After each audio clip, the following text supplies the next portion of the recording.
morning, friends and enemies. We're checking back in after the week 4 slate of NFL games, as we do every single Monday afternoon. We're going to go game by game. We're going to let you know every single thing that happened. You could not watch football on Sundays if you wanted to and just come in here and you will be fine for fantasy football. So we're talking about who's taking over as starter, who's running the snaps, who's taking the routes. Switch those two things. What injuries happen that you need to know about? Everything that you need to know, I will be throwing into your face hole about week 4. Looking forward to week 5, the early waiver wire pickups, all that kind of stuff. Before we jump into the game by games, which I, again, always do on Mondays. So if you're new here, subscribe to the channel. I'll be doing this live every single Monday. Turn on the notification button so that you know when I do go live. I was going through a little bit of a thought experiment this morning and wanted to share it with you guys. As you can see in the title of the video, the rest of season rankings. I said if I was ranking right now, right, if the season started right now, based on what we know, but in week 5, so injuries are still among us, what would be the first round of fantasy picks right now? And that is full PPR. This is one quarterback. So this is how I had the players laid out. 1 through 12 here. And surprisingly, no one cooked my ass. I don't think there was a huge amount of disagreements. There's a couple players that people liked, disliked, whatever. I felt pretty good about this list, though. It is a running back dominated list right now. And, you know, some guys were big movers after this weekend, of course. We try not to get too overreactionary with the rankings of specific players. And we'll start at the top. We'll give a brief explanation. I mean, Puka, no real explanation necessary at this point. He is on pace for about a bajillion catches, a bajillion targets, a bajillion yards, all of that, and et cetera. And it's every single week. It's 10 catches for 140 yards. That was probably my best call of the offseason, was that I was, you know, if Stafford stayed healthy, Puka was going to have a Cooper Cup 2021 type of season, and he's very much on pace for that. Bijan's an animal right now. He's consistently going over 100 yards from scrimmage and scoring weekly. Gibbs is completely overtaken David Montgomery in both workload and efficiency, and the Detroit Lions offense after week 1, greatly exaggerated downfall. So they're still very, very good, and Gibbs is even better than very, very good. So you can make the case for any of these running backs, to be honest with you. Bijan, Gibbs, JT, C-Mac, and even down to like James Cook. I don't think there's a clear guy that if you were like, hey, I wanted to take C-Mac at 2, I would be upset about it. JT is a fucking magician right now, and he's had some days that weren't hitting his ceiling, but it feels like it's never on him, right? Like he's had so many big plays called back, and even yesterday he had a ridiculous touchdown run that was called back from an Adonai Mitchell holding call. He would have been right back at his 25, 27 normal PPR points. He's getting even more involved in this passing game, and that's a lot, and thanks to the fact that this Colts offense is running smoothly, and they're able to push the ball downfield, and they're able to sustain drives, which was not the case the last year or so. So Daniel Jones has kind of breathed new life into this offense. So JT at 4, C-Mac. The reason I put C-Mac down at 5, he's like the bottom of this tier. 1, he looks like ass running the ball. Like he looks really bad. He looks slow, which doesn't really matter for PPR because he's still getting a million targets. But from this moment onward, I am skeptical that he could hold up on this workload. 1, because he looks a little bit slow. Like at what point does that start to hurt him, his overall efficiency, and shit just go downhill? 2, I mean, I don't know. I can't predict when these injuries are going to swing back to normalcy here, but a lot of the targets that he's getting come from the fact that all of these players are injured, right? Juwan Jennings has been injured, has been in and out of yesterday's game. Ricky Pearsall was in and out of yesterday's game with the knee injury. George Kittle's obviously been out. Brandon Ayuk's been out. But, you know, you hit week 8, and what's the target distribution look like there? What's his running role look like there? So, still probably very high. And don't get me wrong, I'm arguing whether or not C-Mac should be the number fucking 2 overall player or the number 5 overall player. No problem here, but that's just my thought process. Amon-Ra, dog. James Cook, lead back, goal line back in the NFL's probably best offense. Bucky Irving was a clear, like, if you were able to buy him off of like bad efficiency numbers the last couple of weeks. Tristan Wirfs was back, played a full slate of snaps there. He had a couple bad yards per carry games just because the offensive line was missing so many pieces. Outside of that, Bucky yesterday pulled up for a $165 from scrimmage against the Eagles defense, and he's catching balls, he's scoring touchdowns. Like, Bucky is so good right now. JSN, honestly, I think you could put JSN where Amon-Ra is. I just think his touchdown ceiling is a little bit lower just based on the offense, which is why I have him at 9. But if he ends up catching 120 passes this year, won't be surprised at all. Him and Sam Darnold have like a legit connection. Jacobs, I think we're going to have more games like we saw last night from him. And I think we're going to have more games that we saw weeks 2 or 3 from him, where just attach him to a really good offense. He's going to have a ton of scoring opportunities. They're getting him more involved with the passing game. So that's obviously good to see after like no involvement in weeks 1 or 2. But again, that's one of those, don't overthink this pick. Like, you're never going to regret grabbing a guy like Josh Jacobs because the Packers offense is running so smoothly. Amari and Hampton, next guy up. I mean, first game with Najee out, 90% of the snaps, looked awesome. Finally got to display a little bit of that like 4-4 speed here. Broke off a big long run. Giants defense, so, don't want to get over our skis here, but Hampton looked great, and I just think this Chargers offense is going to continue feeding him the ball. Got nothing behind him. And we got Josh Allen, where like at this point, I don't know what else we could fucking do. The guy just puts up 25 to 27 fantasy points per game. The old like late round quarterback bullshit needs to be out of our brains because he's such a separator in this part of the game. And then followed up a little bit of a screenshot with honorable mentions here. I left Saquon out, which I think you can make the exact same argument I just did for Josh Jacobs with Saquon Barkley. That was kind of an oversight. I forgot about him somehow. But I think you could also argue that he's like the 10 to 15 right now. His efficiency's dipped a little bit. He looks like he's lost a little bit of juice. I don't know if it's the offensive line playing a little bit more poorly or just the touch count from last year is kind of slugged them down a bit. But other obvious honorable mentions are Henry Achan, Rome Odunze, Nico Collins, Travis Etienne, Quinton Judkins, Ashton Genty, Kyron Williams, and then Lamar Jackson. Lamar, the hamstring is obviously going to be a big pillar of whether or not we'd take him rest of the season highly. Everyone else on this list, if you disagree with it, I promise you're just overreactionary. Like Derrick Henry, you hate him, but like he was great in week 1, and then they've played 3 of the toughest run defenses in the NFL since then. And I promise you, when weeks 10, 11, 12, 13, 14 hit, when he's playing the Bengals and then the Jets and then the Bengals and then the Cowboys, you're going to be like, fuck, I wish I had Derrick Henry on my team again. So don't take a short-term view to a long-term solution with Henry. But whatever, rest of the season, those are my top 12 guys. You guys are not here for that. Nobody's here for that. No one gives a shit. Let's get into the game-by-game recaps. Let me put myself on the bottom of the screen real quick.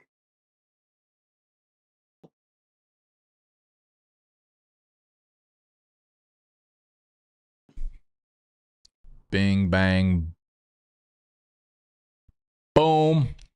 We'll start off with Thursday night football. We've got Seattle at the Arizona Cardinals. Seattle takes them down 23-20. Sam Darnold keeps slinging the ball. I think the only real takeaway here for Seattle is that backfield split continues to be a backfield split. Despite Kenneth Walker looking 2 times as good as Zach Charbonnet every time he touches the ball, there's still a clear liking of Zach Charbonnet here. And I don't think it's going anywhere. And this was one of my concerns going into the game with Kenneth Walker is I don't know. I can't confidently say who's going to get the goal line touches in this backfield. And it continues to be Zach Charbonnet a lot of the time. So in week 4, he was the one who got the 2 goal line carries inside the 5-yard line rush attempts. He played on 7 of the 8 long down and distance snaps. He played on all of the 2-minute drill snaps. So like it's just one of those situations where it's like this guy is probably not the pass catching back, but we're using him in a pass catching capacity. And we see that all the time. Kenneth Walker, the better early down back, but that does not always translate into pure fantasy production. He has a clear running mate in the backfield that's going to hamper him all season. So Walker, like on his good days, he's going to be awesome. On his bad days, he's not going to be the guy that gets the goal line score or catches the passes. So he has a weekly floor of an RB3. He has a weekly ceiling as a top 15, top 12 guy, obviously, but that's just the way you got to look at it going forward.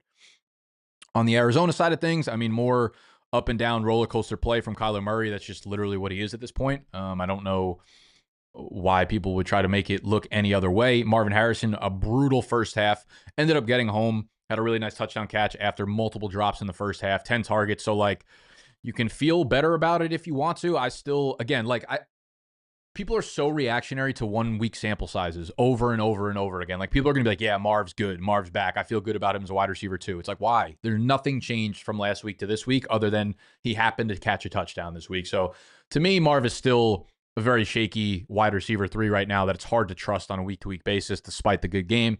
Trey Benson's first game without James Conner here. Let's take a look at the backfield snaps here. Benson was obviously the workhorse, though Amari DiMarcano did play a ton of the pass catching snaps. As you could see, 93% of the long down and distance snaps, played all of the 2 and 4 minute drill snaps. So that was some of the optimism when it came to Trey Benson, was that he was playing that role prior to James Conner going down. So maybe they give him all that. But this is kind of the way the Arizona Cardinals have operated over the last few years with this coaching staff, in that they do have a workhorse who plays on the majority of the early downs, and then they have a random dedicated passing down back. But overall, Benson saw about 70% of the carries here. He ran more routes than DeMarcado, which is going to be the case because he plays on all the early downs. And then, listen, this is a tough matchup against Seattle. They're a very, very good defense.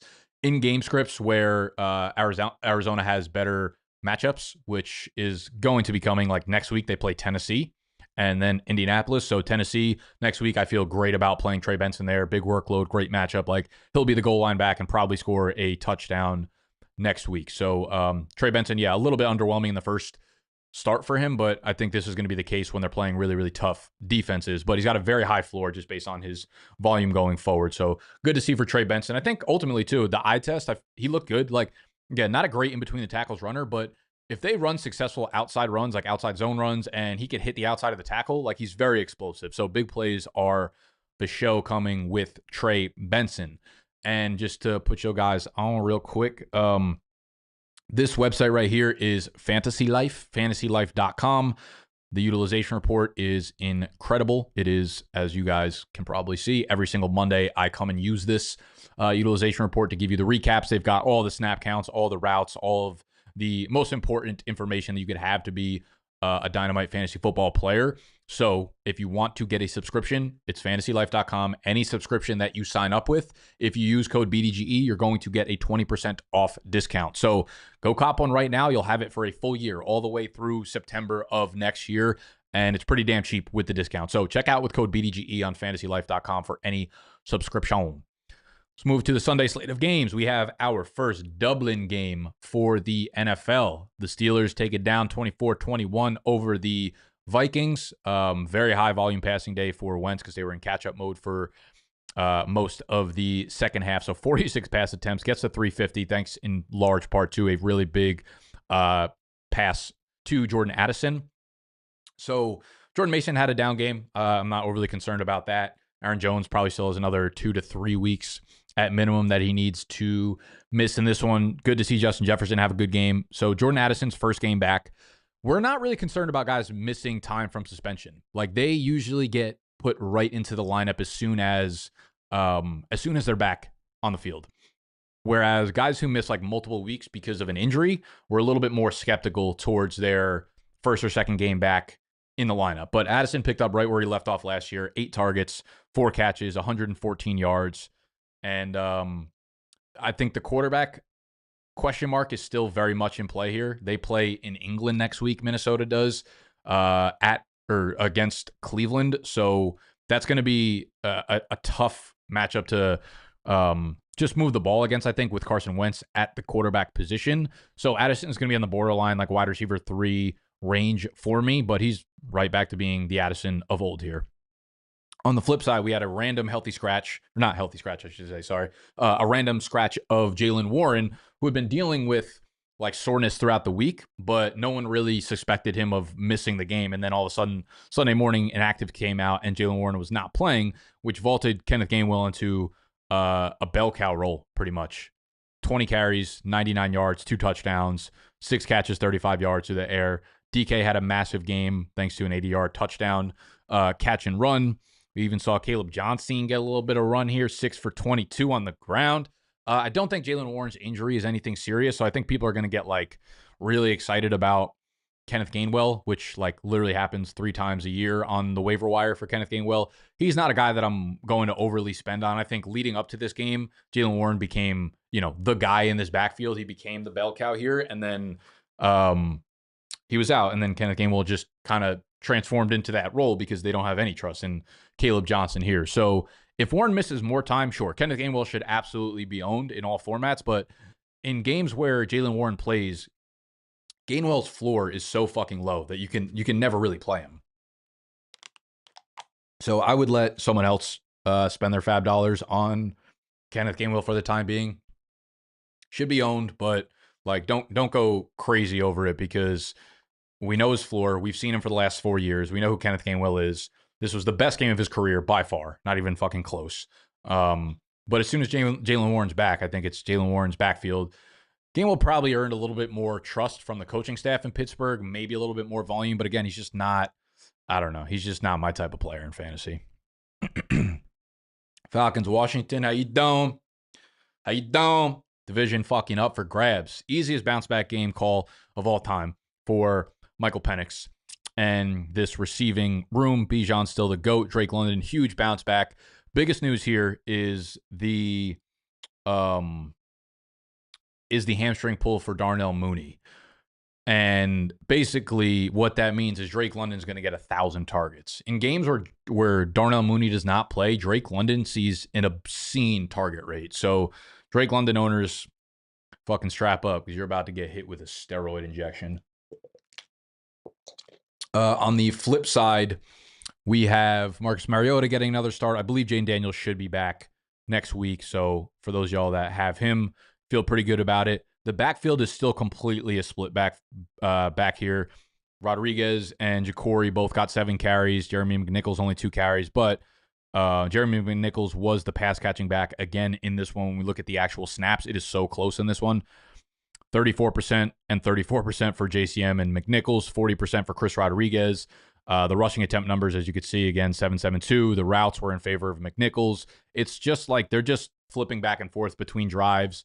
And then in obvious passing down situations, it's McNichols in long down distance, 2-minute drills, but he doesn't need to be owned. I think Rodriguez should probably be owned because he's typically getting the starts and getting the majority of carries, but they didn't get any goal line carries in this one, so it's still tough to say who's going to get them. I just think it's more of a matter of like who's the player that's in on that drive. So I think JCM and Rodriguez both should be owned. They're both more like RB4s right now that you need to be pretty desperate to have in your lineup, but you know what are y'all? Terry McLaurin still out in this one, so Debo kind of 8, 6 for 72 and a touchdown. Luke McCaffrey, I'm sure we're going to hear some buzz about him. He scored again, but he's still playing like legit, I think 30% of the snaps right now, so we will not dive into Luke McCaffrey waiver wire section here. Yeah, Chris Moore legit playing more snaps than him. I also actually wanted to bring up from a previous game, what was it? It was the Vikings. The Vikings lost Ryan Kelly in this one, who they signed over the offseason from the Colts. He's their center. I want to say, if I saw correctly, he may have suffered a concussion again, and I want to say it's already his second concussion of the season, so very likely without him. They were already without Donovan Jackson, their first-round offensive lineman, and then Brian O'Neill, one of their really, really, really good tackles, also left the game. So there's a chance that Minnesota is down pretty significantly on the offensive line, which has kind of been a theme along the entire fucking NFL this season so far. Bills and the Saints. The Bills, I mean, I would say virtually manhandled the Saints. 12-point game. The spread was like 16.5. You know what? The Saints actually kept this competitive most of the game, even though they weren't very, very good. Rattler, 18 for 27, 126 yards and a touchdown. I would like to say they're going to make a quarterback move soon just because Rattler can literally not win a game. But I'm afraid Tyler Shuck is probably significantly worse than Spencer Rattler. So I think they're going to keep rolling him out here. Bad day for Olave. Doesn't really get home. Did lead the team with 6 targets, but didn't amount to much. He did throw an interception as well in this one on a fucking stupid kind of end-around throw from him to Rattler. Did not work. One of the bigger storylines, I would say, is the backfield here. Kamara, 15 for 70. Kendre Miller, 11 for 65 and a touchdown. Kendre Miller keeps kind of adding to his highlight reel. He looks really good at times. Like, some of the carries, and clearly, I mean, 15 to 11, that workload is starting to be split a little bit.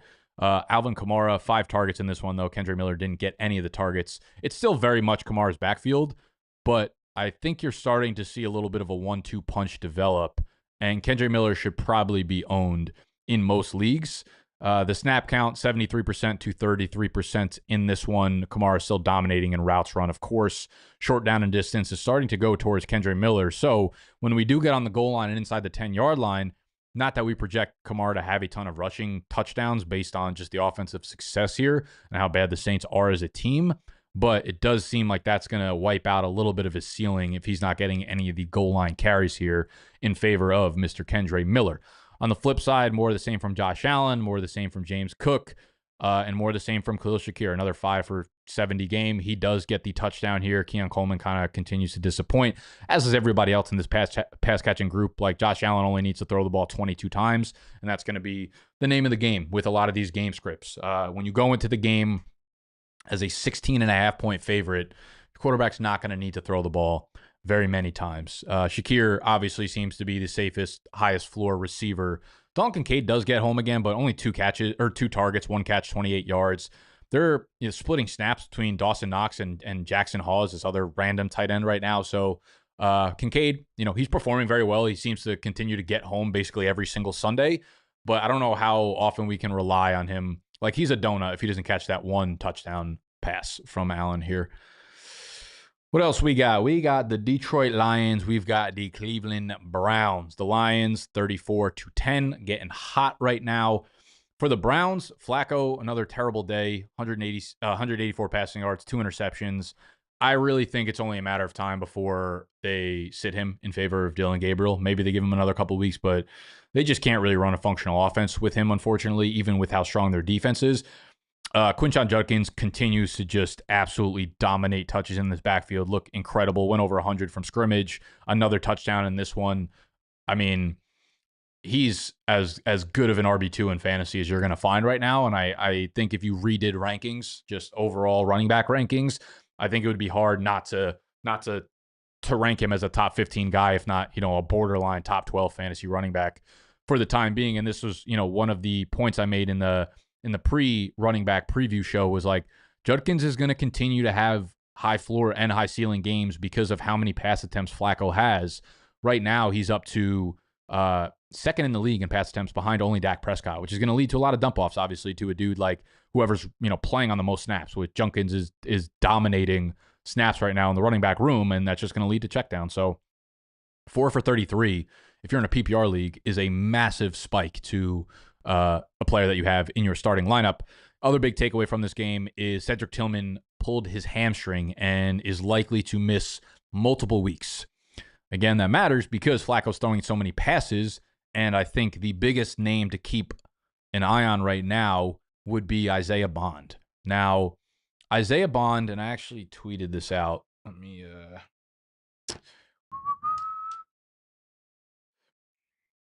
bring up my tweet real quick. If you're not following me already, go do so. Isaiah Bond's routes by week so far: 23% in week 1, 39% in week 2, 58% in week 3, 71% in week 4. Now, Isaiah Bond as a prospect was a very highly regarded prospect. He was a field stretcher, a little bit undersized, like smaller dude, but blazer on the field out of the University of Texas. Played opposite Matthew Golden while they were there. And almost every mock draft you saw prior to the off-the-field issues that eventually left him as an undrafted free agent, he was a day 2 pick, right? Very, very often he was like a top 40 guy, top 45 guy in NFL mock drafts. Never saw him go outside of day 2. Had even seen mock drafts where he was a late round 1 pick, which I didn't agree with as a prospect, but I'm just saying this is how the NFL and mock drafters looked at him. Went undrafted. The Browns picked him up. Tillman is now hurt. He's now running the second most routes on the team. Again, Flacco attempting a ton of pass attempts. He averaged, I think, like 19.3 yards per reception in this one. Yeah, 3 for 58, 6 targets in this one. So I think you're going to see more condensed target share to now Bond being the wide receiver too. I think this is going to be a sneaky big injury for a guy like Harold Fannin Jr., who in this one actually ran the exact same number of routes as David Njoku and continues to out-target David Njoku, who I don't really think needs to be owned anymore in fantasy.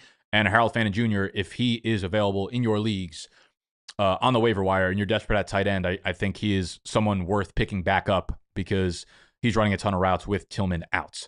On the flip side, Goff, decent day. Jahmyr Gibbs, David Montgomery had a comeback down to earth game, which I think is going to be the case when they're playing against good rush defenses. Amon-Ra continues to be the GOAT.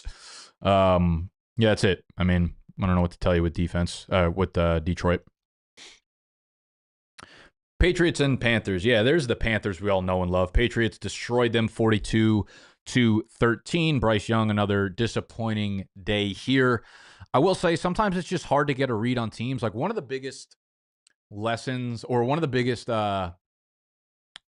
stats or key points of information that I think causes people to overreact a lot of the time are simply long plays and special team scores. A lot of the times when teams have a ton of volume or lack thereof, it comes from the fact that other teams score big plays against them or they score very long touchdowns, which continues to be the case for the Patriots. They continue to score defensively or through special teams. They had a return touchdown in this one. This is not just for this game, but a lot of the times play volume is dictated by whether or not those long plays happen. So you can have a team that connects on 2 long touchdowns, and what that does is it stifles the number of plays. It literally rips off 2 to 3 full drives worth of plays that they might have otherwise run, and might be 3 extra targets for the wide receiver 1 or 4 to 5 extra touches for the running back. So that's a big reason we see overreactions, because people look at box scores on a week-to-week basis and they just see, oh, this guy got so many targets. Like, he's just going to do that again next week. But they don't account for these specific plays or the other team having these specific plays that dictate, that don't have to do with the pace of the game. They don't have to do with the pace of the offense and how quickly they actually run plays. It's just decided by whether or not they have the volume of plays based on big plays that happen up and down the field. So this was a case for that. The Panthers have literally not had a normal game script, so I don't even fucking know what to take away from this game. I will say, as a Chuba owner, Rico Dowdle's starting to piss me the fuck off. He's starting to get a little bit too much run for the Panthers, though, again, they're getting their asses kicked. It's 28-6 at halftime. Don't know how much to take away from it, but this is, part of the problem with a guy like Chuba is they're now down 2 of their best run blocking linemen in Austin Corbett and why am I forgetting his name? Robert Hunt for the foreseeable future. So if you don't have a high volume of rushing to get the efficiency there, and you're not catching passes or the team is not scoring touchdowns, it's going to be hard to come by big fantasy days. So I think Rico should probably be owned because he's like the backup to him, but I would prefer a lot of other handcuffs to Chuba Hubbard right now. For the receivers, Tet, 4 for 62, had a couple more drops. It's starting to become a little bit of a characteristic for him. Still the alpha here, still better days to come, of course. A little bit underwhelming in terms of the ceiling games that we're seeing from him, but still a rock-solid wide receiver 2-3, in my opinion. Bryce Young only throws 30 passes in this game. The other minor takeaway here, and I keep reiterating this, Jalen Coker needs to be owned. You need to pick up Jalen Coker if he is still sitting on the waivers for you. Jatavian Sanders, high ankle sprain. Xavier Legette still dealing with a hamstring injury. He's been out. So Tommy Tremble filled in as the next tight end up, and we've seen Bryce Young throw the ball to the tight ends a lot. And this is more condensed. So you have Tommy Tremble, 5 for 42 with a touchdown on 8 targets, ties Tet McMillan with the team high in targets. Mitchell Evans, kind of an exciting rookie, also gets home, but that was mostly garbage time. So I think you could do worse than Tommy Tremble at streaming tight end if you're in a really, really bad position. But this is more of a Jalen Coker segment because they need the targets. On the flip side, Drake May continues to be an awesome fantasy quarterback. One of the guys that we were very high on in the preseason. One of the big storylines coming into this game was what happens in the Patriots backfield? Because last week we had 2 fumbles from Stevenson, 1 on the goal line. We then had a fumble from Gibson, and then Trayvon Henderson plays a lot of the second half. And we weren't sure how to rank these players going in. And what I ended up doing was ranking Trayvon Henderson as, I think he was RB30, and then Stevenson as RB31, thinking that they weren't just going to completely cut out Stevenson. Ended up being a really damn good ranking because Trayvon Henderson ended up getting into the end zone. But when we look at snaps again, they kind of went right back to the way that they were utilizing their backs prior to the fumbles. So in week 4, Stevenson, 58% of the snaps, Henderson, 29, Gibson, 19. The rush attempts were split up pretty evenly, 7, 9 to 6. Stevenson continued to run more routes, 12 routes to Henderson's 5. The target per route run rate was much higher for Henderson, likely because when Henderson's out there running routes, they're scheming up touches for him. Henderson's routes are plays that are designed to go to him, whereas Stevenson's just kind of on the field while they're running pass plays, so he runs a lot of routes. But long down and distance, it was still Ramondre. Interesting inside the 5-yard line, though. Henderson, scored a touchdown. He did get a carry, a goal line carry. Gibson also got 2. So still up in the air. Like, it's still very hard to decide which players you want to start in which positions here. So I don't feel great about any of them going forward. I think like Stevenson and Henderson are still pretty shaky flex plays for the most part. Receivers, Diggs finally got home 6 for 101, so really good stat line for him. I guess he's getting ramped up more and more. I don't even know if the snap counts. This is one that I did not look at. Okay, he led the team in routes finally. Butte was second, which has been a flip since the first 3 weeks, so maybe there's something there. This will be kind of an indicator. Diggs 86% catchable target rate with Butte down at 33%. Maybe there's a little bit of a changing in the guards in the wide receiver position. I know there were a lot of people that are doctors on Twitter that were like, Diggs is going to take a minute to get ramped up. It just seemed like he was not really being involved in the offense at all. And maybe this is that 4-week mark where we can start to feel a little bit better about Diggs' involvement in the offense. The other thing, too, Hunter Henry, man, 2 for 39 and a touchdown. Also got tackled on like the 1-inch line. Could have had a much bigger day. He is the tight end 1 right now in fantasy in PPR, so needs to be owned. Giants and the Chargers. So some huge injury news in this one. Joe Alt. We'll start there, and we'll make our way to the GOAT, Malik. Joe Alt suffers a high ankle sprain, and that now leaves their top 2 tackles, Joe Alt and Rashawn Slater, who's out for the year, in a bad spot. Now, offensive linemen sometimes suffer high ankle sprains and can play the next week or a week later. It's obviously not the case for everyone, but I don't know how significant this injury is going to be. He left and obviously did not return, so might be on the more significant side. Maybe he gets put on IR. I don't know. I will say, if he is out and this LA Chargers line has to resort to what they were yesterday, Herbert has looked phenomenal this year through 4 games, making ridiculous throws every single game, every single Sunday. The first few weeks, though, when he looked like the MVP, the pockets that he had, he was sitting back there for 6-7 seconds, like unreal type shit. When he's under pressure, like, sure, he can make big throws, but like his numbers, as most quarterbacks do, obviously, nothing to take away from Herbert here, but it's going to be a significant problem for his passing game. Doesn't matter for QJ because he's fucking goated. 8 for 98, 13 targets in this one. I mean, I don't know what else to say. We have a clear pecking order here, I guess, with the wide receivers. It's like Johnston every single week is the high ceiling player. Keenan Allen, high floor. Ladd McConkey just sucks. I don't know what else to do there. Like, Ladd's good. He's a good player. Had an awesome rookie year. I can't really tell you anything good that you might or might not know already. Herbert's still throwing the ball a ton. 41 more pass attempts in this game, despite, sorry, give me a sec.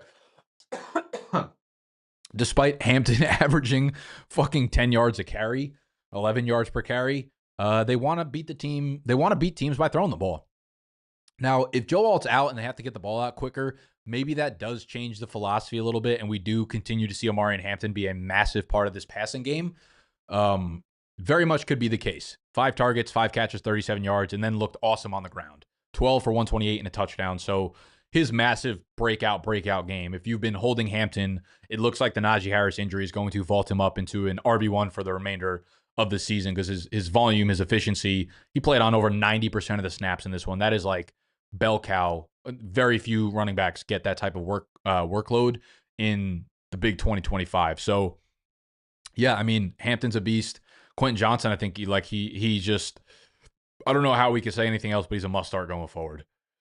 On the flip side, Jackson Dart's first starts. We have 111 passing yards, 1 passing touchdown. What some people might not have known, very good on the ground, very athletic player. 10 for 54 and a touchdown, was continuously scooting there, which I do think is going to affect his passing volume over the course of the year. We had Cam Scatabo finish fishing in. What word are we looking for? Filling in. I guess filling in could be the right word. Yeah, filling in for Tyrone Tracy.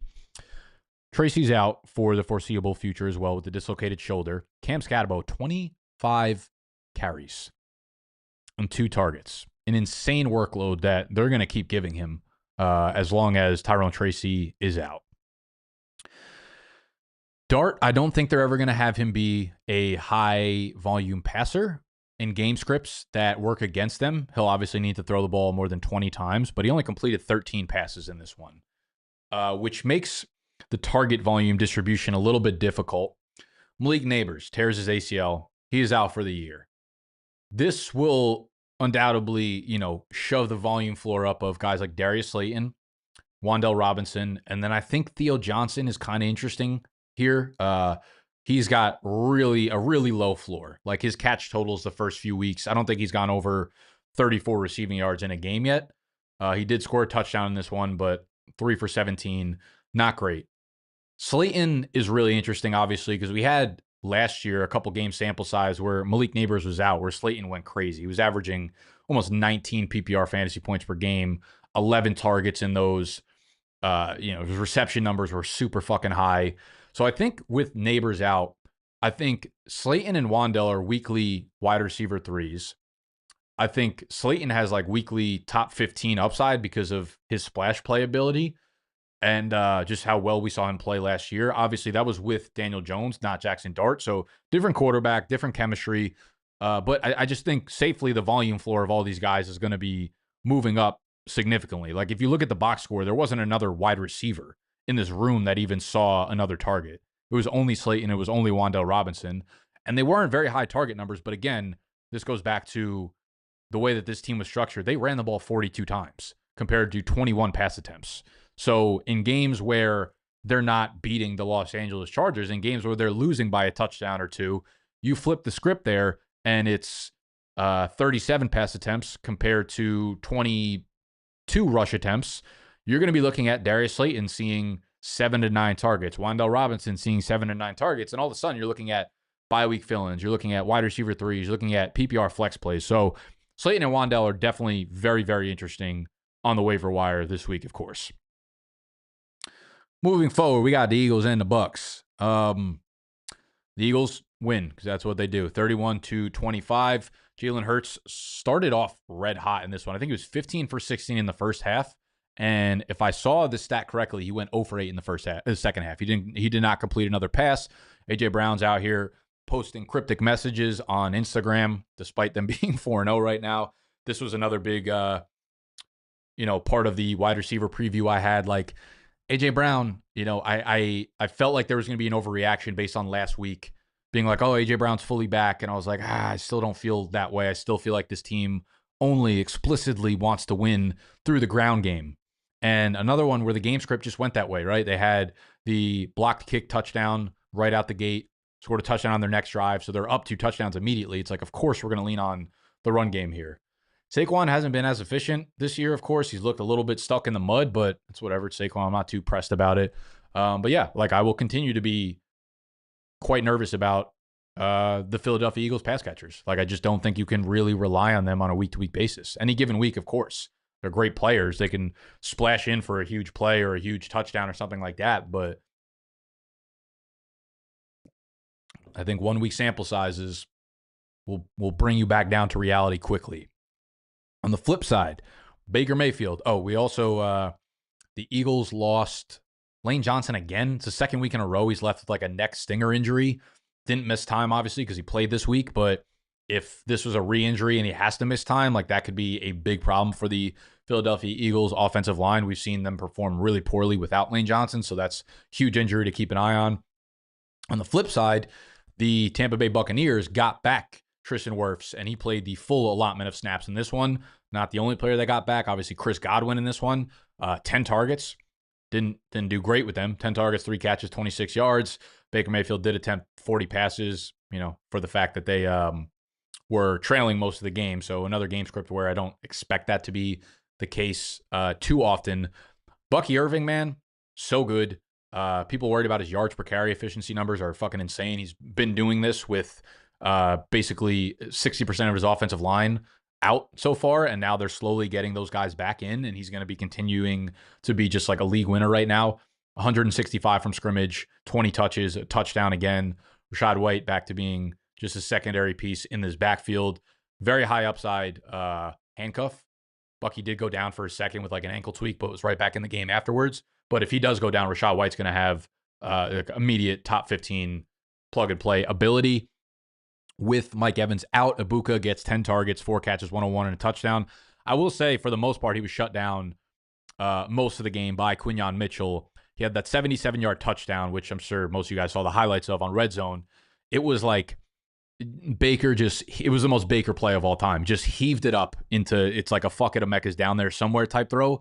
And it went through like both of the hands of both of the D-backs that were playing on Emeka, and Emeka just had ridiculous concentration to still bring it in and then break free for the touchdown. So, ended up getting home, but was definitely on the back of a little bit of luck there. Again, though, Godwin, good to see him get out there and run pretty much the full snap workload, if I remember correctly. Yeah, I mean, 91% of the routes immediately. Interestingly enough, 15.1 ADOT. So that would signal to me, I don't actually have the numbers up here. I wish they put the slot percentages on Fantasy Life. That would be extremely useful. But based on these numbers, this tells me that Sterling Shepard was without a doubt the slot guy, playing a few less snaps here, was probably in on 11 personnel snaps. The ADOT also suggests the fact that he was a 5.8 ADOT player playing in the slot. I don't know how you have a 50% catchable target rate with a 5.8 ADOT, but these guys both seeing heavy targets downfield. Godwin, yeah, I mean, just from the eye test, I don't think Godwin looked great, but like he'll get more and more comfortable as the weeks go by. So I do think he's flex worthy based on the fact that he'll be the second most targeted player in this offense, but I'm not like screaming to get him back into my lineup immediately. Texans and the Titans, like Cam Ward said, they are fucking ass right now. The Titans moved to 0-4, like can't even put up points against an 0-3 team. Tajay Spears eligible to come back next week, which will kind of put Tony Pollard in a tough spot. He's getting all the volume right now, but has not been able to do a single thing with it. Unfortunately, he's just like weekly 20 touches for 75 yards. I think he scored once over the first 4 games. So like Tony Pollard's in a pretty tough spot right now. Like I think you could flex him based on the volume, and I think Tajay Spears might take a couple of weeks to get back into like a 30% split there. But it's not good for Pollard. It's not good for this entire offense. Calvin Ridley, I don't know if he got banged up or what. This is going to go down as probably my worst call of the entire offseason. I'm glad I didn't get to draft him in my big money league, but Elikai Maynor, 90% of the routes on Sunday. Tyler Lockett, 90%. Then Ridley and Van Jefferson both down at 43%. So I don't know. Again, I don't know if he got banged up and left for a little while. I didn't hear anything like that. So this could be a move where they're just, like, we're sick of your shit, Calf. We are sick of your shit. So not great for him. I don't think anyone on the Titans is really playable at this point. On the flip side, we're going to have our number one waiver wire pickup of the week. I mean, if you've been following, I would hope that you already have Woody Marks on your team. Because of the waiver wire videos the last few weeks. He was the number one running back pickup last week behind the Bensons and the Scattabos. And now this week, he finally just basically overtakes the backfield for the Houston Texans. The snap counts have been increasingly going up for Woody Marks. They've phased out Darian Gumbawale. Damian Pierce continues to be a healthy scratch. And then yesterday had his big breakout game where he finally outsnaps Nick Chubb, 58% to 40%. He takes more of the carries, 17 to 13. He runs more routes, sees a bunch of targets, plays all the long down and distance snaps, even out snaps him on short down and distance. And it led to a monster fantasy day. 17 for 69 on the ground for a touchdown, 4 for 50 through the air, a second touchdown. Nick Chubb, 13 for 47. So the way I'm looking at this backfield now is I still kind of expect Nick Chubb to start the game out as like the starter here, and then Woody Marks kind of replace him in by the second quarter and be the guy who out touches him for the most part. It was good to see like in a game script like this where they get up 26-0. I mean, it was very, very much just a normal game script for the majority of it. So you would think like, okay, let's give it to Nick Chubb. But clearly Nick Chubb has shown very little juice, and unsurprisingly throughout the year so far. So Marks gives them like this pass catching upside, a little bit more explosive, a little bit more like wiggle juice in the backfield. And this is an offense that badly needed some sort of juice. I'm skeptical what his ground efficiency is going to be moving forward. Like Tennessee is the worst team in the NFL right now, and they're not a good defense whatsoever. So, much tougher matchups ahead for sure for Houston, but obviously great to see. And like Woody Marks is going to be one of those guys where you look at the rest of the waiver wire pickups and it's handcuff guys. It's guys that like, might see 30% of the touches in their backfield. He's got the most upside by far. Like you're talking about a rookie that just got 21 touches and could completely overtake the backfield here and be a usable RB2 for you in fantasy for the remainder of the games going forward. So huge game for him and definitely the number one waiver wire pickup on the week. Rams and the Colts. This was a fucking awesome game. Daniel Jones probably played his worst game of the season, at least statistically. I think he played pretty well. He put the ball in harm's way a little bit too much, but the Rams were moving the ball with ease, so they really needed a counterpunch on the offensive side of the things. Adonai Mitchell, oh my God, he's literally just like he's George Pickens. He's George Pickens that just doesn't get as much playtime. Like he's so talented and he's so sick, and his highlight reel is going to be awesome at the end of his rookie contract. But he's just a fucking clown when he's on the field at all times. He had a ridiculous 75-yard catch and then run in between two defenders, and then lets go of the ball at the 1-yard line. It goes out of the back of the end zone for a touchback for the Rams. And then he gets the holding call on an insane Jonathan Taylor 40-yard touchdown run. So two huge mistakes that ended up costing them the game.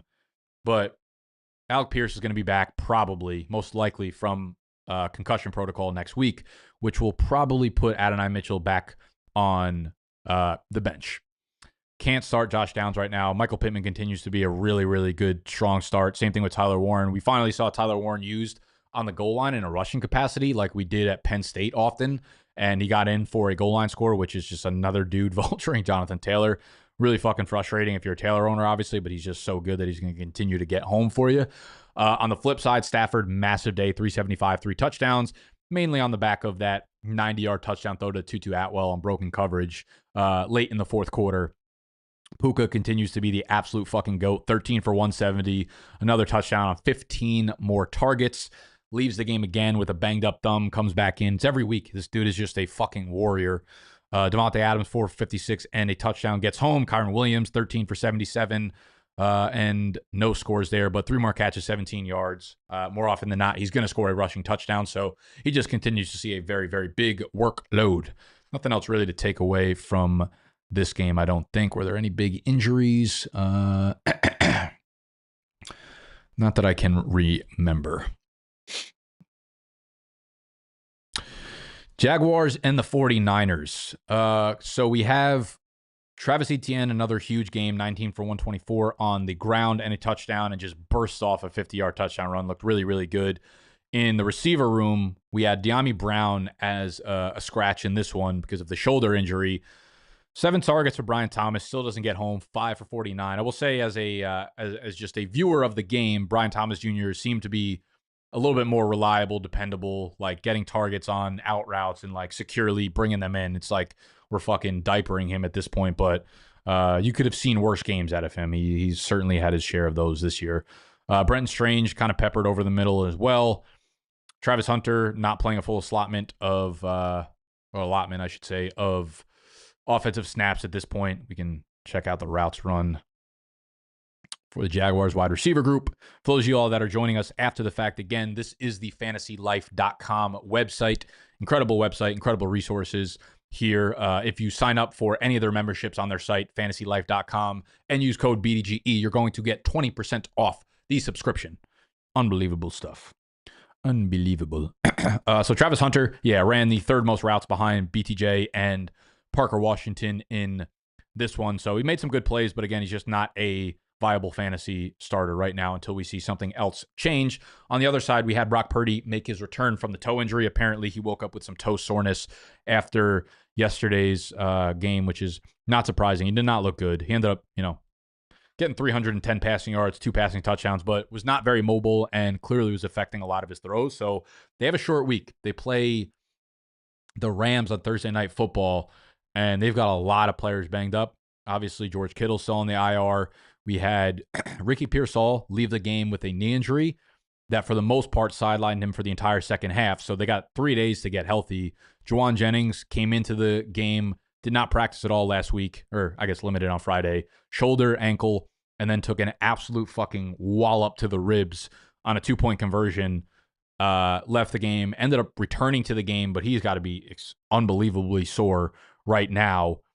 So, I mean, we're going to have to, keep an eye on practice reports to a very high degree coming up on Thursday. Like, they got Purdy, possibly Juwan Jennings, possibly Ricky Pearsall out for this game. Like, this could be bad for San Fran. I'd imagine even if those guys play, they're going to be at less than 100%. So it could get ugly against the Rams defense, which is, one of the best in the NFL at this point. I do think, listen, if those pass catchers miss, Jake Tong, is it Tongus or Tongs? I don't even know. He's filled in really well for George Kittle. I think he even got hurt in this game. I think he might have ended up returning. Someone's going to have to fact check me on that one, but he's going to be honestly a pretty solid streaming option if all these other guys miss this game or miss time, even though Christian McCaffrey's probably just going to have another 15 targets in that one. Baltimore and Kansas City. Baltimore, this was probably their worst game I feel like we've seen from them in 2 years. Got destroyed by the Chiefs 37-20. This is bad for Baltimore, not because I think their performance is sticky in this one, but they're simply just not the same team because they're dealing with so many injuries. Like, you have a great team on paper. When you start to take away all their top players, like you have Metabike on the D lines out. You have multiple guys leaving this game. Roquan Smith left this game. You have Nate Wiggins left this game. Marlon Humphrey left this game. Ronnie Stanley on the offensive side of the ball left this game. Lamar Jackson left this game. It's getting really bad with the injuries to the point that like, you see the Ravens brand and you assume great. But when you have half of your best players out, like, you're just a different team. You're a different quality and caliber of team, which is concerning for the Ravens at 1-3, obviously. Now, Lamar Jackson's got a hamstring injury.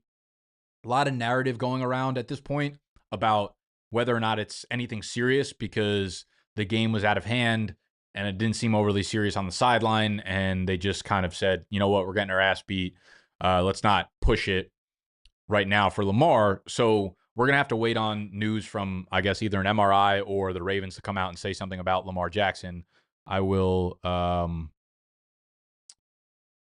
take a quick peek on Twitter to see if we have any updates on it.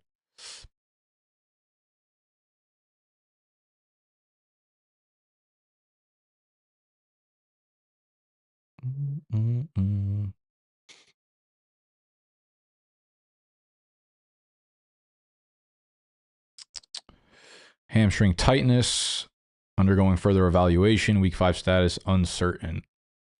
All right, so we don't really know. We don't know if it's actual just like a tightness or a cramp, or it's actually like a strain there. Obviously, a real strain would probably sideline him next week, if not 2 weeks, and then they have a bye after that. So that would be a big hit to obviously all the parties involved here.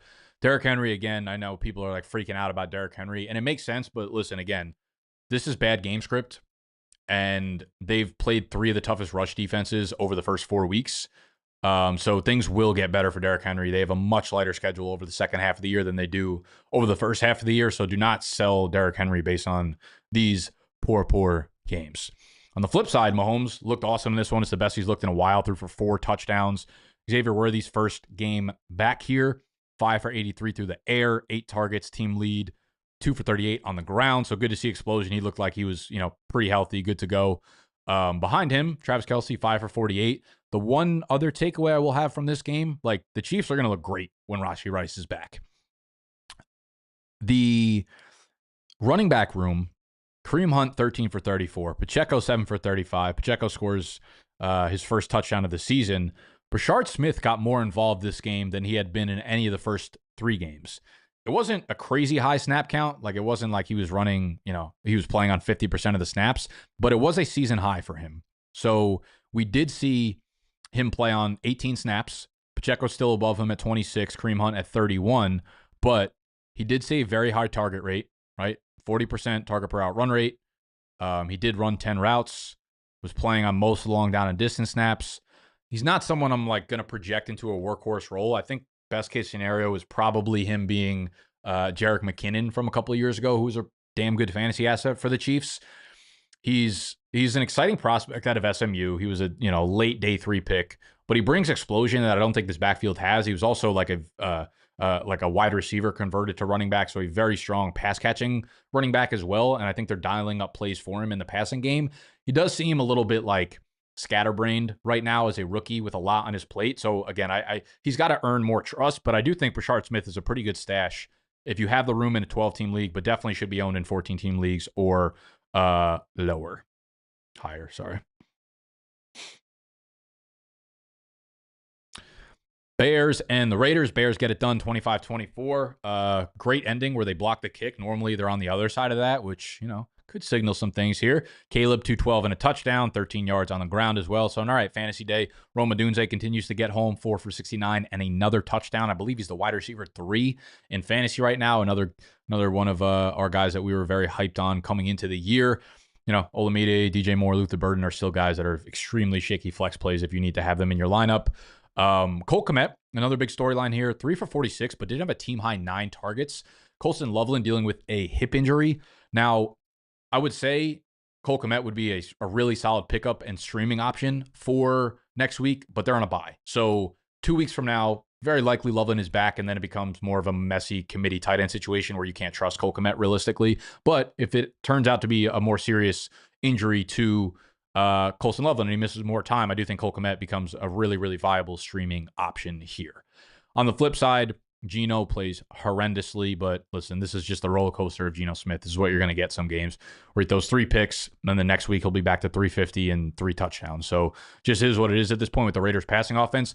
Great to see Genty back with a massive game, 21 for 138 and a touchdown, 2 for 17 through the air, another 2 touchdowns there. That was one of our better calls for the week. We were very, very high on Ashton Genty. He was on our big day parlay slip anytime touchdown. I also altered him over 100 rushing yards, which was mortgage paying type beat. Out here, Brock, really disappointing so far. Probably still dealing with the knee injury. He's wearing a huge brace around the field. Jacoby, disappointing day, but better days ahead, of course, for this passing offense. Only 21 pass attempts in this game. I mean, this is probably what they want to do, run the offense through Genty, giving him 21 carries. Problem is, I don't think this is sticky at all. I think the Raiders' offensive line still fucking stinks, and I think the Bears' defense is horrendous. So I think with the Bears' defense being that bad, that to me, this doesn't, again, this feels like A.J. Brown all over again, where it's like we're going to look at Genty, and it's like, sure, you're going to have Genty in your lineup, of course, but to expect the Raiders' run game to just be good now would be a moronic move. The Raiders play Week 5 at Indianapolis, so honestly, not too tough of a matchup. And then you have Tennessee, which is a good matchup. You're definitely playing Genty, of course. You got at Kansas City and then a bye. So I don't think the Raiders' run game is fixed. I think worst days are very much ahead for Ash and Genty. The Chicago Bears defense is like a cure-all, as there are a ton of teams in the NFL that feel like that right now. So another one not to overreact to, react properly to. He's still a good fantasy option, but like let's not go crazy on this. And then we had the Sunday night football game, a 40-40 tie between the Packers and the Cowboys. Just a whole lot of fun if you had fantasy players in this one. Jordan Love, 337 and 3 touchdowns through the air, 28 more yards on the ground. Josh Jacobs, 22 for 86, 2 touchdowns, 4 for 71 through the air. So a $160 from scrimmage, 2 touchdowns, huge game for him. Romeo Doubs continues to be the number 1 wide receiver on this team. 8 targets, 6 catches, 58 yards, 3 touchdowns. Is that sticky? Of course not. But the routes continue to be run by Romeo Doubs. And more importantly, if you watch the game, Doubs continue to be isolated on the goal line, and they very clearly have goal line plays drawn up for him, which is good because they trust him. Jordan Love trusts him. LaFleur trusts him. And I think that type of stuff is sticky, right? Is he going to score a touchdown every week? Of course not. But the fact that we will get more opportunities. It's like, is Josh Jacobs more likely to score a rushing touchdown than Brashard Smith? Yes, because when they're on the goal line, Josh Jacobs is that back. When they're on the goal line, Romeo Doubs seems to be the isolated wide receiver. This is not all just analytical luck of whether or not this guy's supposed to score, that guy's supposed to score. It's like, just watch the game and you could see the way that they're drawing up plays very fucking clearly. So Doubs, I'm excited about owning him in my big money league, right? He's a great like flex bye-week fill-in that, as long as Jaden Reed is out, is going to have a very high floor because he runs so many routes. Matthew Golden, pretty good day. 6 targets, 5 for 58, although probably should have been a much smaller day. He stole a deep pass from Montavian Wicks very early in the game that I think was targeted for Wicks, and then Golden kind of just like ran into him and stole that from him. And that was a deep pass that probably shouldn't have been his, but you know what? We'll take it. Routes. We had 41 for Dobbs, 36 for Wicks, 34 for Matthew Golden, but all of them running a significant number of routes there. Dobbs, 44% of the air yards, 75% of the end zone targets. I mean, it's just clear. Like Jordan Love, every interview he does, he's like, who are the best 5 receivers in the NFL? He'll name the 4 best, and then he'll be like Romeo Dobbs. Like, enough. But he fucking loves him, you know? I don't know what else to tell you. Tucker Kraft, 5 for 56. I got to say, I feel for the Tucker Kraft owners. That call at the half-yard line when he got in for the end zone and then they called him down at like the inch line. I get it. But there are so many calls now in the NFL on a given Sunday where they just review it and they call guys down at the inch-yard line. It makes sense. I get it. We need to innovate and improve. Like, if we went back to not reviewing those plays, then guess what? Next Sunday, there's going to be a play where your favorite team tackles a guy at the half-yard line, then they rule it a touchdown, and you're like, holy fuck, we need to review those plays. There's a reason things push forward. There's a reason technology innovates. It's because there are problems prior to it, right? There are prior problems, then we input a solution for it, and unfortunately, most solutions come with pros and cons. This is one of them, where it's really fucking annoying that we got to be down to the decimal. Tucker Kraft being tackled right before the pylon was one of them. So that was a really bad break for Tucker Kraft owners. On the flip side, Dak Prescott looks incredible this year. Even without CeeDee Lamb, it didn't even matter. They were not pressuring him, which was really surprising because Dak and the Dallas offensive line is down a lot of offensive linemen.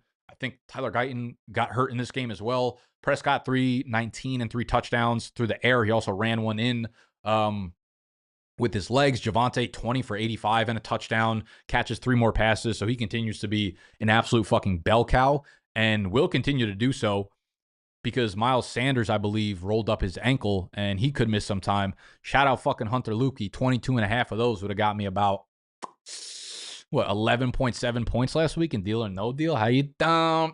That was his one touch. Now he won't see another touch till about week 17. Should have counter offered this week. God damn it. George Pickens, 8 for 134, 2 touchdowns. I mean, hell yeah. I'm going to be honest, man. I'll hold the L there. I was skeptical. I'm not going to hold the L because I started him in my big money league, so, like, help me secure the dub. But I was skeptical about him being able to be the one in this room. I wish they were more comfortable moving him around in the slot. I don't think we're going to see it much. But on this first touchdown, they did put him in the slot. They let him run a nice little wiggle move right fucking up the seam, scored a touchdown. So if they keep moving him around, big days ahead. 8 for 134, 2 touchdowns, nearly 30 fantasy points, or over 30 fantasy points, 11 targets in this one. So a team high there. Jake Ferguson gets home 7 for 40 and a touchdown. Jalen Tolbert had a beautiful, that 34-yard catch in overtime that really kind of padded his stats. But yeah, Tolbert and Turpin are not really guys that I'm like looking to spend any fab on or get into my lineups anytime soon. CeeDee Lamb, we're still waiting on word, obviously, of a possible return. I think Dallas plays, let's see, they get the Jets next week and then Carolina week 6, Washington week 7. They don't have their bye till week 10, so CeeDee will be back likely before that bye, I think, hopefully. So sucks that he can't get that, but you know what? Pickens will see Sauce next week, JC Horn the week after that. But if they move him around, then we're going to feel pretty good. Pretty good about Mr. Picklestains. I think that's it. I think that's all we got for today. To this day. Let's see what's going on in the chat. So, there we go. Okay, yeah. So that's the week 4 recap. As always, I do them every Monday. So if you want to be here and watch it live, make sure you subscribe to the channel. Put the notification button on. Otherwise, you could just subscribe and watch them after the fact. You probably won't see them shown on like the page. You have to go to like the live tab to go watch those back. But tomorrow, we will have our waiver wire video, as we always do, around 11 a.m., 12 Eastern time. My waiver wire rankings are going to be available on bdge.co, as they always are. That's where you can get our weekly rankings, our waiver wire rankings, our private Q&A sit-start stream every Sunday morning or Saturday now that we got international games. You can sign up to be a Big Dog member right there, bdg.co. The cheapest way to get that membership, though, you can get 3 months free of the membership. If you go to MGM, that's our big partner, MGM, for the football season and forever onward. MGM, if you play any slip, deposit $10 or more with code BDGE, they're going to hit you with a promo code that gets you 3 months free to the Big Dog membership, all right? So waiver wire, weekly, private Q&A, all that shit, private Discord channel to throw your shit out. Oh, no. Metabike out for the year? Yeah, that's a tough, that is a tough break for the Ravens. That's not good. Darren Waller, thoughts? I mean, I don't hate the idea if you're in a tight end premium to stash and see what happens on Monday Night Football. I imagine he's not going to see a big value spike. He's one of those guys, though, like if he goes 3 for 30 and a touchdown, he's going to be on the waiver wire vids tomorrow. So if you got an extra spot on your bench for him, tight end premium, whatever, deep leagues, I don't hate the ad. Though I'm skeptical that he's going to run more than like 30% of the routes, but who knows? Nick, what's your newest tattoo? Mike, longtime listener. I always remember your profile picture. My newest tattoo is this one right here. In case any motherfucker wants to try me on the 3-point line.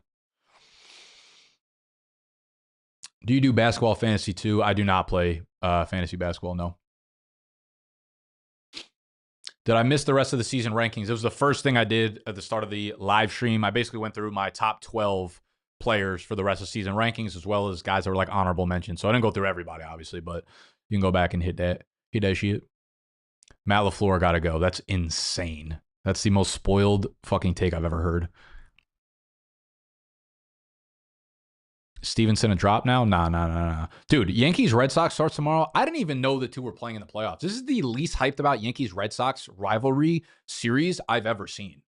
Back when I was younger and I was a big baseball fan, like this would have been the biggest story in sports. The Red Sox-Yankees playing a series in the playoffs.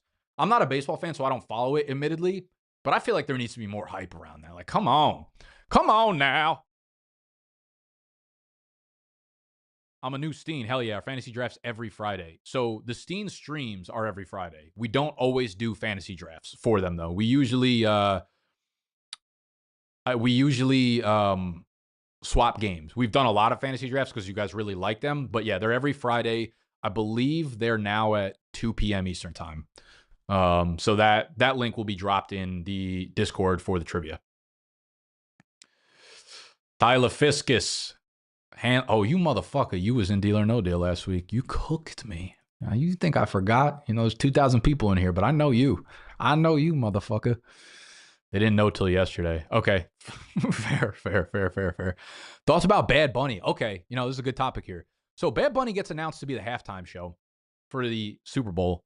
I mean, surprising, obviously. Surprising and not surprising. Like, my first thought process was, I don't know a single song by Bad Bunny.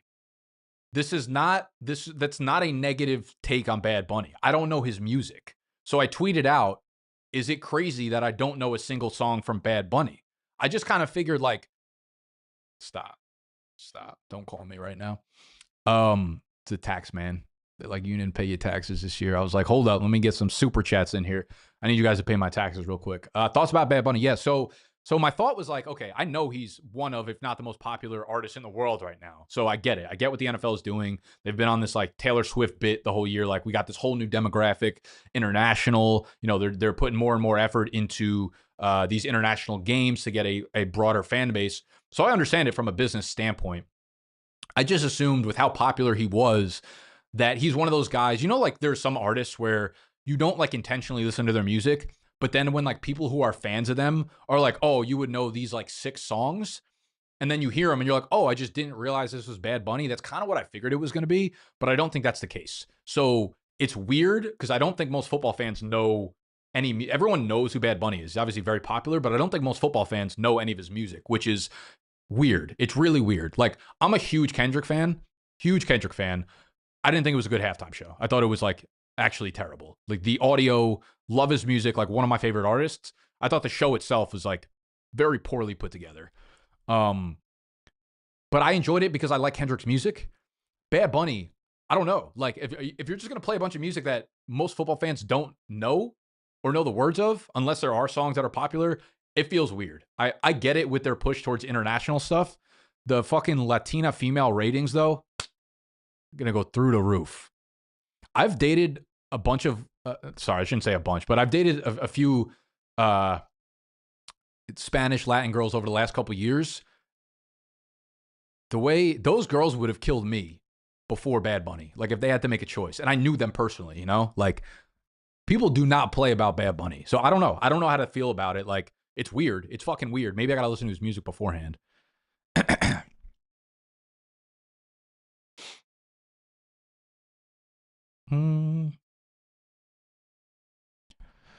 Thoughts on the games tonight?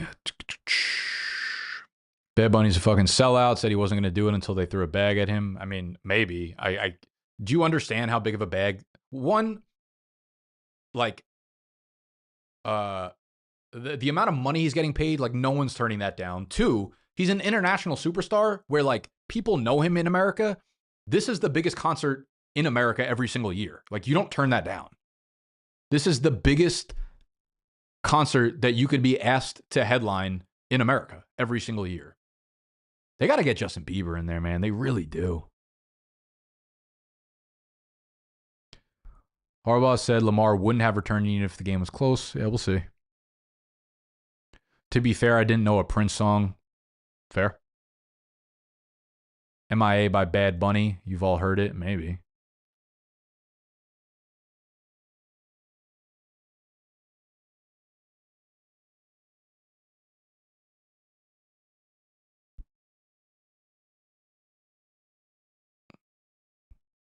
Nick, we met in Denver a couple of years back.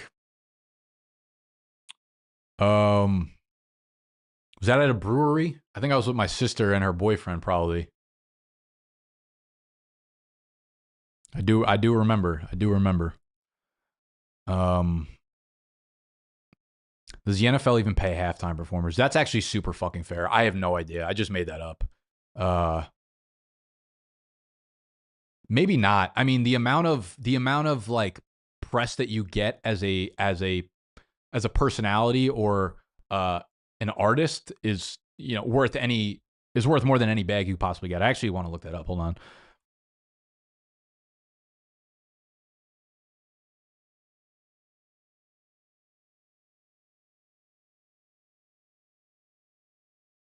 No, artists do not receive a traditional paycheck to perform at the Super Bowl halftime show. Incredible. Yeah, I mean, it's really just the 100 million people that get to watch. Like, if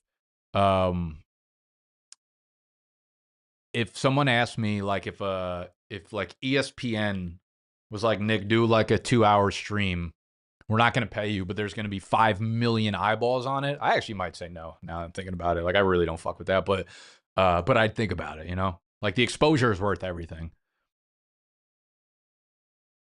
You can't turn money into exposure, but you could always turn exposure into money. All right. Well, I'm going to leave you there. Again, waiver wire tomorrow, running back rankings Wednesday, wide receiver rankings Thursday. You can get all of those if you don't want to waste your time watching videos on bdge.co, Big Dog members, and Big Dog members. And you can get that for the cheapest price through MGM. Deposit with code BDGE, $10 or more, play any slip on there. And that was and they're going to send you a promo code to get 3 months free of the membership. I love y'all. I'm out of here. Smoochies. Smoochies.